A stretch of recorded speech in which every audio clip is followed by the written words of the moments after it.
Sedar-sedar dah masuk tahun baru 2026. Rasanya baru je masuk tahun baru yang 2025.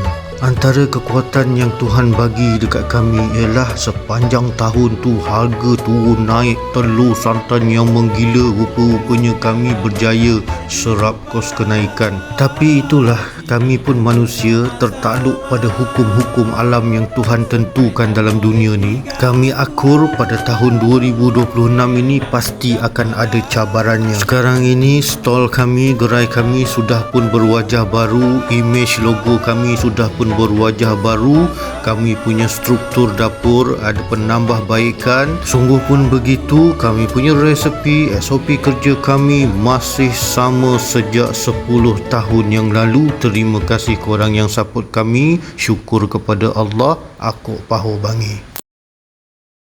Gedung gebu gebah